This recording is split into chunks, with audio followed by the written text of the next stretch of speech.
Hi, I'm Alex Gerber. First podcast ever, so probably be a little awkward. This is my business partner, and longtime best friend, Adam Techman. Hi. We decided not long ago that prioritizing business partnership was probably the single most important thing we could do in what is now our almost 16-year business partnership. And really started after being part of a company that two best friends built that we worked for, or really good friends that we watched fall apart, and their friendship went with it. So when we decided to start our first company in 2009, we knew that no matter what, we needed to protect that partnership. So really, we just want to talk about what's worked for us in business partnership. We feel like it is really one of the most important things in business, and a lot of people just put it aside and focus more on the metrics of making money and selling more product, and not necessarily the amazing thing that occurs with partnership that's so similar to marriage. Yeah. Adam has been my greatest teacher, and also we've grown to become best friends in this process. And we were really good friends at the beginning, but over time we decided to become best friends and really grow together. And so that's really what we want to talk about, and give some people hopefully some actionable items to be able to make their partnership better. So Yeah, I think the whole message is around productive alignments being what the world needs in general for us to evolve well, and what community should look like. And it's not casual, right? It's not we've talked about the impetus for starting partnerships, and usually it's around some attraction to success or making some money or whatever, but it's really choosing to do life with somebody and what that actually looks like. Very few businesses that I think are successful are really short-term ideas and short-term things. They're long-form projects that evolve and take shape and grow and mature just as we do. And to go into it that way with that sort of mindset and say, this is going to require all of us and connection, and not just, hey, I'm going to show up a couple hours a week and we're going to do this thing and it's going to be great. It's more of, hey, let's sit in to do life together and get real comfortable in what that looks like. That way, each stage of this is what it could, should, and what we want it to be, and hopefully even more. But that it's not this casual thing that if for whatever reason it goes away, it's just it's done. That's never the right thing. And to your point, these are actionable skills, things to focus and hone over time that we've seemed to be getting better at. Yeah, it's funny. Harvard put out a study a couple years ago that said that you can quantify the amount of time it takes to become an acquaintance with someone, then even a friend, and then a best friend. And it's funny, when Adam and I started our business, like he said, it was like a marriage. Like we had worked together for 3 years, a really cool company in Dallas. We worked for a company that was as good as it gets, flying around. It was great. And then Adam came up with this idea that radically disrupted our lifestyle, but it was also an opportunity for us to become entrepreneurs.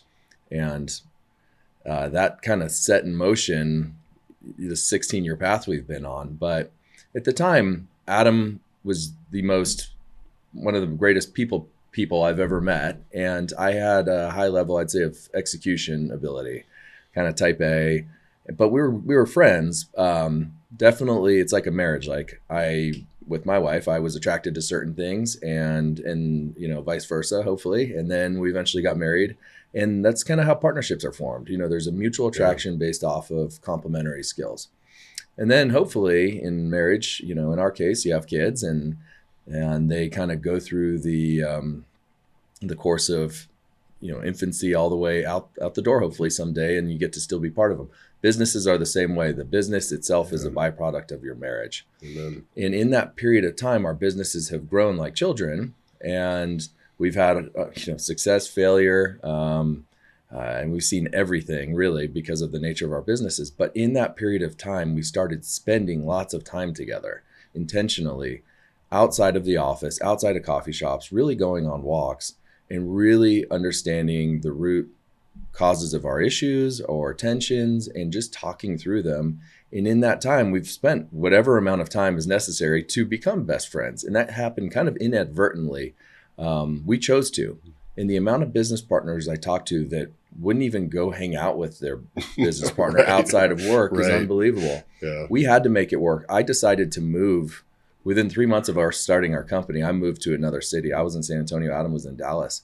And we made it work. And so we were super intentional. We'd meet in Austin, downtown, Town Lake, and get our work done. And then we go for a couple-hour walk around Town Lake. And so a big part of our book that we're putting out is talking about what's not unique to go on walking partnership meetings, but it's really impacted us. It's more so about what occurs in that that's really benefited us. We were on how long did we walk yesterday? Over 4 hours. Yeah. 4 hours on Sunday, 12, 14, I don't remember what it was. It was a long walk. 14 miles. Sunshine, rain, hike, all the conditions. In the first half of the summit was about, talking through some planning and some goals. And this is a Sunday. We get to do this. This is how we wanted to spend our Sunday. Amen. Adam flew in. And then as we descended down, it was life. It was, how do you want to spend the rest of your life? What are the things you want to do? And so we get to do life together as business partners and best friends. And there are things that can be done as simple as just taking a walk. But what I've always liked to say to people that are either struggling with forming partnerships or struggling in partnerships is like, figure out a way to enjoy, find time to be with them. And if at a minimum, do your meetings just walking. Yeah. And then hopefully in time, back to that Harvard study, you can at least become friends with them. Ideally, you become best friends with them because this is the person you're building your business baby with, and you want to make sure that thing has a long life cycle. So yeah, and things get so sterile in the office. And I remember the beginning, the realization of why the walk was so important was we were new in the business. You were in San Antonio, but in Dallas at the time, and having some really unique issues with the new operations of a brand new business, some drama around partnerships in the business, not partnership, but the with the group we'd raised money with and the people around that. And we went on this long walk around White Rock Lake in Dallas. And at the end of it, the conclusion was we needed to come back and do this every time, that we had productively talked through, worked out all of the things that were, at least that I remember being in my head about. And we kind of figured it all out and had an actual plan to go forward. And that was the realization of getting back to the car when we were driving back to the office was, we got to be doing this every time. This is the way to meet. This is the way to really commune, come together, talk about all the things, good, bad, hard, easy, but to come back to this rather than being in an office or on Zoom, God forbid, that this was the way to productively build well. And then we've stuck with that the whole time. And it's played out for 15, 16 years with all the seeds planted and the businesses grown and all these things. And it's, there's the proof is there that this is such a fundamental part of how partnership can exist really, really well, sustainably. That's the whole thing. How do we sustain this for forever until we're just gone from the earth? Got to be doing it this way. Yeah, it's funny. Going back to the foundational years that were, if you look at our business now from a bird's eye view, Yeah. our holdings, it's like we were an overnight success, but it took 16 years. Yeah. And we, like I said, the opportunity we came from, it was unbelievable. I met Adam, I guess you were a week or so out of school, graduating at TCU. And I was maybe 2 or 3 years into the business. At that point, I worked for a different company, and I ended up at the company we met at. And day one, Adam and I got paired together. And I was like, I like this guy. And then we started spending a lot of time together. And we were part of something really cool. We worked for kind of a local Dallas legend in the sports world. And we're building and developing huge shopping centers and flying high, and it was fun. And then 2008-9 happened, and things started to slow down, and Adam and I were really promoted quickly, mostly because we were young and ambitious, and the company went from a very large company to a pretty small company, which elevated Adam and I quite a bit. Plus that divorce of partnership happened. Yeah. And that was really tragic because we really liked both guys. We liked a lot of the team members that went to the other company, and we just saw this thing fall apart, and it was really sad. And then Adam had the great benefit of having a mentor who was in the VC world that was, really close to him, and he was always encouraging Adam to take some risk. Yeah. And Adam came up with this idea, and it was so funny at the time. It was pretty logical. It's like, hey, we have all these massive shopping centers. All we need to do is buy one sweeper truck, and I know exactly how much we're making sucking up the trash at these parking lots in the center in Central Texas, and we can make huge profits from doing it. I was like, sounds cool. So Adam went and presented it. Actually, before me, he went and presented it to the company, and they're like, that's a great idea, Adam, but we're going to keep focusing on what we're doing. And then he came back to me because at the time maybe I thought I had a little more impact, but clearly didn't. And I was like, no, I really think there's a great idea that Adam has. We should all do this. And good on Adam for bringing it to the company. It just kind of shows his character not to go do it on his own. And again, they shot us down. So around that time, my wife and I wanted to get closer to family in San Antonio and thought about having kids at that point. So we just said, screw it, let's do it. And Mark was like, you got to do your deal. You got to do your deal. Mark was the mentor, and he was great. And just a serial entrepreneur, VC guy in Dallas, wonderful conduit for us to be able to take this opportunity. So he, and then Adam's dad actually came alongside, who's just a brilliant man with unbelievable heart, and taught us so many lessons early on. And thank goodness he came along too. Said, hey, we'll give you guys the money to go buy a truck and give you a little bit of working capital, and we'll guide you. And so we said, with a 10% interest rate and some equity. Yeah, they owned half the company. They had a 10% interest rate. We had one truck and about enough cash to last 6 months. Yep. And we went from really big salaries and high flying lifestyle to that. Yep. And I had a full head of hair when we started, and now I don't. And that's not because of it, but it was definitely a contributor. Yeah. But we did it, and we quickly learned. We went to our company and said, hey, guess what? We got the truck, so can we get the contracts? Bunch of knuckleheads we were, and they're like, fuck off. Yeah. No. You are not getting our business. And ironically, our first customer was the other partner of his that we didn't go work for. Yeah. So good on him, and thank you. But that ended up, the hard lessons early on of not just being given that profitable business forced us to have to get out and hustle. And we did. And so for about 1.5 years, we struggled, we hustled, we were bleeding cash. We were borrowing more money from these guys. And then one truck turned into 2, and then 2, 3. And Adam was driving the truck on the weekends. We went to sweeper truck school. We were literally flying around in private jets before that into, from city to city, to literally driving sweeper trucks because our employees wouldn't show up. Or we couldn't afford them in the beginning. And, we had employees died of, crazy health issues outside of our company. One guy hit on a motorcycle. Yeah. Just, 2 young men in their 20s all of a sudden in this position of authority and all the risk. And then out of nowhere, my wife gets diagnosed with this crazy brain tumor, like 9 months into the company. And I was in Dallas at the time. I was driving up to Dallas every week to work with Adam, spend 4 days there and go back to San Antonio. And she gets this brain tumor. And literally it was like Friday, we find out about it. Monday, they're operating. And at the time, my role was very much like, I'm kind of the back office guy. I'm doing the books. I'm, managing payroll. I'm doing sales during the day. Adam's like managing the crews because predominantly our business was Dallas based at the time. And he said to me authentically before it happened, family first. And no one had ever said that to me in the context of business before. He's like, family first, I got you. And to me, it was so authentic and so true to me, I knew immediately that not only did I have a great business partner, but he meant it, and that I had someone that I could count on, and that this thing was going to work regardless if I was there. Yeah. And, for about a week of my life, I could not do anything other than really be in the hospital and make sure that she was okay. And thank goodness she ended up having a really good outcome from it. That story evolves in time.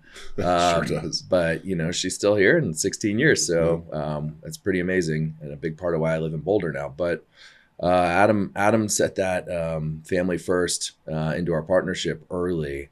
And then, man, the stress of that and the unknown and the fear and the disruption of life. I've always been a huge planner, and for that to happen, and we don't even have kids yet. Like, it's just so crazy. And so, Adam was there, and he proved it. And then he's had opportunities to prove that again. And so a big part of our book that we want to talk about is this thing that we call the relay. And it's, a lot of people get confused in partnership that, like, I need to do the same amount of work that Adam does. And we know it's more like, when I'm on, I'm going to be on. And then there's opportunities where I can't be. Yeah. And Adam's going to be on. And it's this relay. Sometimes you're both on, sometimes you're both off, which happens. Yeah. And that's why the walk and connection is so important. So I've been talking forever. No, this is exactly where we need to be going, because the whole thing is, it's the long path, right? That this is the doing the life together, that you get presented with all kinds of health issues or kids or whatever. There's so many different factors, right? And no one's immune. Businesses aren't immune to it. And working through them productively and walking the path together and going, I'm not in this for 6 months to do. It's like, no, we're doing life, and all the encumbrances that come along with it need to be part of that and considered. And so, and people have needs, which is why the relay race is so relevant, that sometimes, especially being in 2 different cities or having more than one company, sometimes you just need to be sprinting in one place and the other is doing something else. And it just is a dynamic thing. It's not like one speed all the time. It's this dynamic tension. Seems like the wrong word, but it is sort of like a dynamic tension that you're always managing, so that you're productively working for profits, for your people, for really quality operation, for figuring out the problems, for celebrating all the other things. One of the best things that you've brought to the table since the beginning is not forcing celebration, but being like, hey, some cool things have occurred. We've been sprinting in this relay race. Let's take a moment and really celebrate some of this, and like look around and go, okay, this is a cool spot in the path we're on, and then get ready to get back on the path, which is so just necessary for the health and dynamics of any relationship, but specifically a partnership, that I think sort of just is universally true. It's funny. We were talking about Ozempic yesterday on our walk, and Ozempic and there are a lot of parallels between losing fat, really quickly, and trying to have a really great business partnership really quickly. There is no Ozempic for business partnership. You need to do the work day in, day out. It needs to be tested. And, when Adam and I started the company, we were both very unhealthy. We worked in an environment that really encouraged, just meals, breakfast, lunch, and dinner out, a lot of drinking, a lot of consumption. And we were in Dallas in our 20s and not healthy. Yeah. Maybe we went to the gym once or twice a week, but I was 40 something pounds heavier than I am right now. And, coming off of a really kind of high end swimming background, my body just said, no, I don't want to do that anymore. I just want to go make money. Yeah. And at the time, that's all that really seemed to be. It's kind of the seductive thing that happens at young age, right? Especially in a city like Dallas, where there's so much abundance, and it's a kind of a measuring stick. And so Adam kind of took the first step, and he started going to a boot camp and, getting more fit. And I was like, okay, I want to do that too. And so then I started to get, more fit. And then there's that it's not just a relay race within the the role of the business partnership, but it's kind of what you're doing outside of the partnership too. Yes. And it just, we kept seeing each other do these other things, and it wasn't to compete. It was like, hey, he's pushing himself, I need to push myself too. It's The like consummate leveling up of each other. we were both leveling up at the same time. Yeah. And a few years, I think it was around 2014, I started training with a group, kind of like a boot camp thing in San Antonio. And the gym owner was like, hey, let's do this little local triathlon. I was like, that sounds cool. I have a swimming background. I can do that. And I ended up doing pretty well. And I remember telling him, like, I'm going to do an Ironman. He's like, you don't go from doing a sprint triathlon to an Ironman. I'm like, freaking watch me. Yeah, I do. And so, it wasn't pretty, but about 9 months later, I did my first Ironman. And that kind of, when I finished it, I just remember being like, Adam and I were on a walk in Austin. I'm like, I can do anything now, because it's this proven formula of like, you set out this really ambitious goal and you break it into micro steps over time and you can do it. And along the way, I'd never run a marathon before. So Adam and I met in Austin one day and we're like, well, let's freaking walk a marathon. And I've never ridden 112 miles before. So one day I just got on my bike and I rode 120 miles, or 113, I think. So it was quite slightly longer. And then I did it. And then it became a huge part of my lifestyle. And around that time, Adam was like, you got a sport. I needed to get a sport. Yeah. and that's really brought a lot of cool things to the table. So talk about your sport. Yeah. I mean, that was when I remember we were in Vegas for a convention, and you had just, I think you were training for another Ironman actually. And I was like, I'm going to start training jujitsu. And one, I had just had my daughter at the time. And so I was thinking of what are cool things we could kind of have together, but also seeing your enthusiasm and we'll call it health success or physical success, and just sort of that that pursuit, I was like, that's like, you'd grown a lot in that, and I was like, I need to get a sport, and that's when started training jiu-jitsu, and then of course that, like every other path, evolves into so many other things, and with opportunities and to compete and opportunities to try other martial arts and things, and really kind of focus heavily on that, so that we, for years now, have essentially lived like pro athletes, where we're training twice a day and also doing the work. And that's changed. I mean, our 30s evolved so much because that became not just a daily thing to touch, but almost like the focus on things. And that the more time we spent getting healthier and better, that was really good for the business. That was really good for the partnership. Part of, I think that is a piece of us constantly wanting to like meet in the middle on building this partnership together. And that training has given us so much more depth of not just talking points, but activities to go on, things to encourage each other on. It's added a level of depth and density that I think is really interesting. To continue to become a more interesting person, and to continue to hone skills and do things that most do not, I think makes it a lot better in a partnership than things staying pretty stale and business as usual. To stay the same for a decade, but sort of just touch a business or whatever for some time, it seems kind of boring.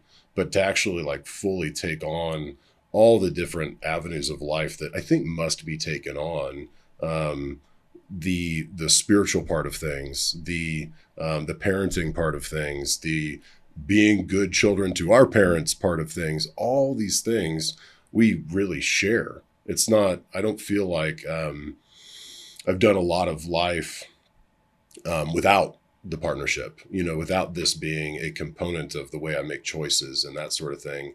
And the more we keep digging, the more we keep finding, which I think is why it continues to sustain and get better. And sport has been a big part of that.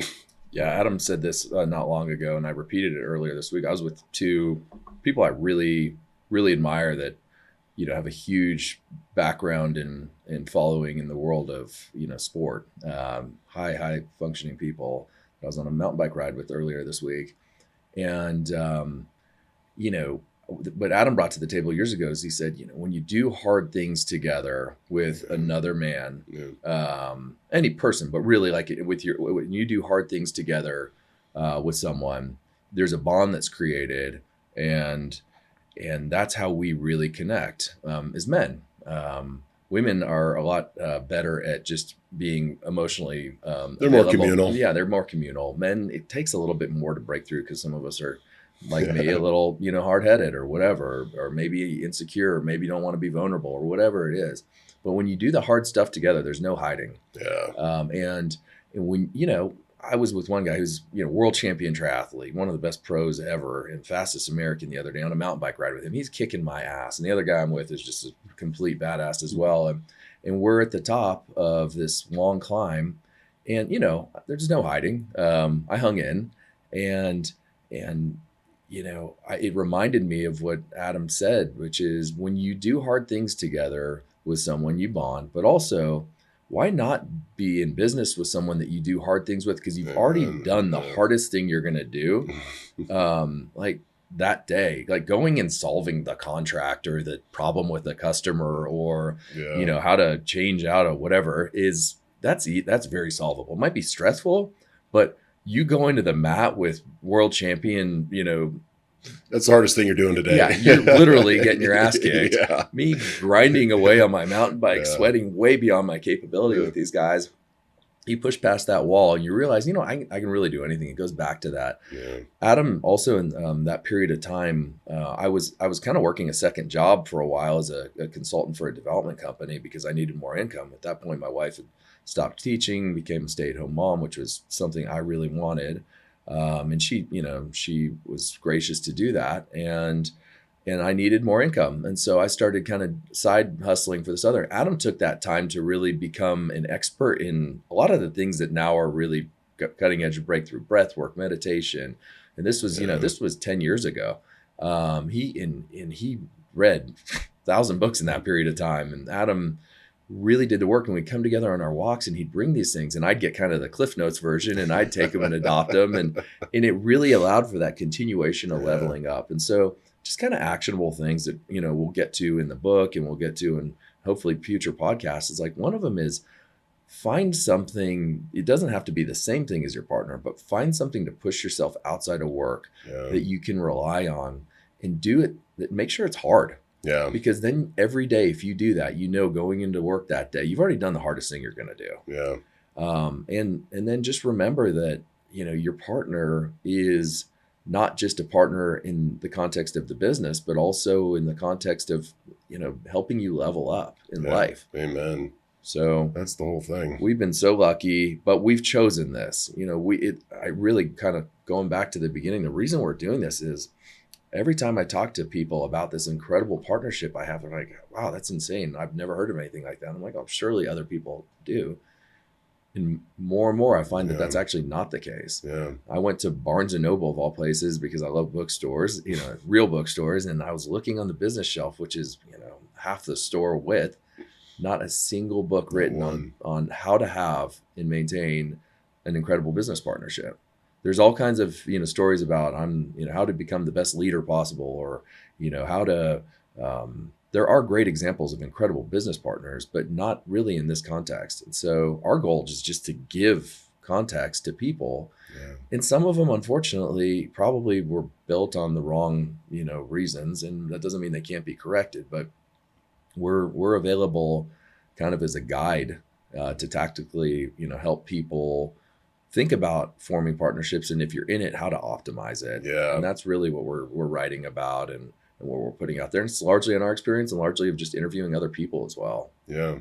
I think it's also the doing the hard things, building the relationship allows the building of the businesses, the building of the structure, instilling of the core values, the way that you go about acquiring customers and hiring people, and the ecosystem you create.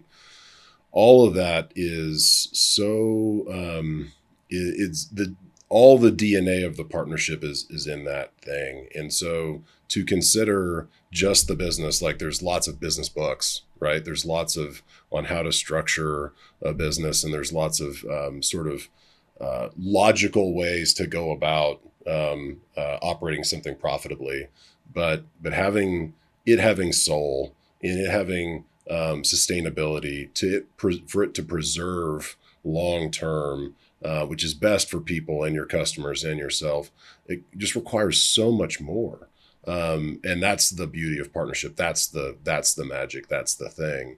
And I feel like we've gotten good at both and are continuing to improve that, and then offering that to people in the way of hopefully, maybe in some cases healing, maybe in some cases just knowledge, maybe in some cases it's context for, I'm about to start a partnership. What should this look like? Where do we start?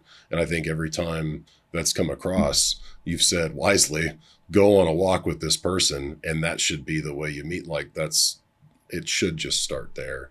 It eventually evolves and becomes so many more things, lots of things that we couldn't, over the 16 years, how many people and opportunities and other partnerships and things that have all become part of what we're now in, we could have never planned on ever. But because we've been honing this thing for it to add value in these cases, and actually, matter of fact, be the reason why these other opportunities exist or even occur, wasn't something planned. It was something really manifested and built out of what we're doing here. So I think offering this to people it's the world needs this. The world needs this message. The world needs people like us shouting what this should be, and then also being a good example of it. Okay. Yeah, and the parallels to marriage are real. Yeah. And that's a ever dynamic thing for me as well. I mean, I'm learning something new every day in my marriage. And I've been married for since 2 years long in our business partnership, and coming on 18 years. And there's still, I mean, we're far from done with this partnership. We're going to be dealt cards that are disruptors. And we heard a story earlier about a 35-year partnership, kind of going sideways. Mm-hmm. So we need to continuously be in check and not take it for granted. In fact, several months ago, Adam had to call me out. Probably one of the most kind of significant moments in our partnership. Yeah. And he called me out, rightfully so, for some of the way I was behaving, and plenty of excuses. But we'd lost a business partner. He took his life in January, and it really fucked me up. I went from dry January, like getting really fit, to January 28th. I drank so much I don't even remember the rest of the night. Adam and I were together when it happened. We were there when that guy took his life, not physically, but we were together. Yeah.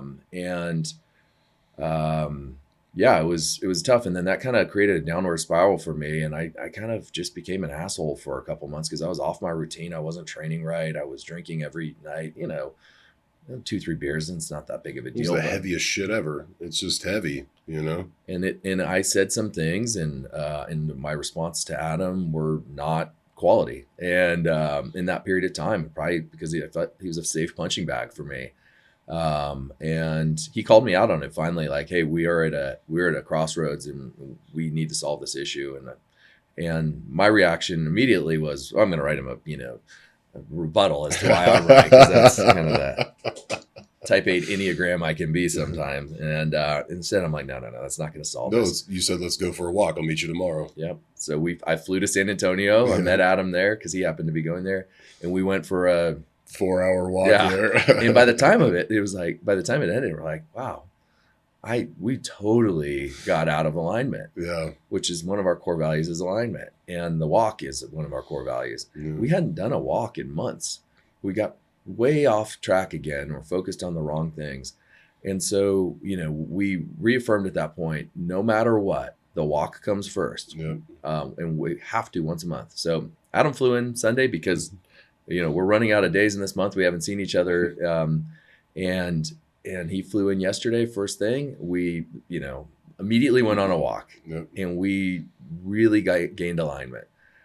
And that's first. It's so easy to get aroused by all the other opportunities and, events and planning and all the things that kind of are little dopamine hits.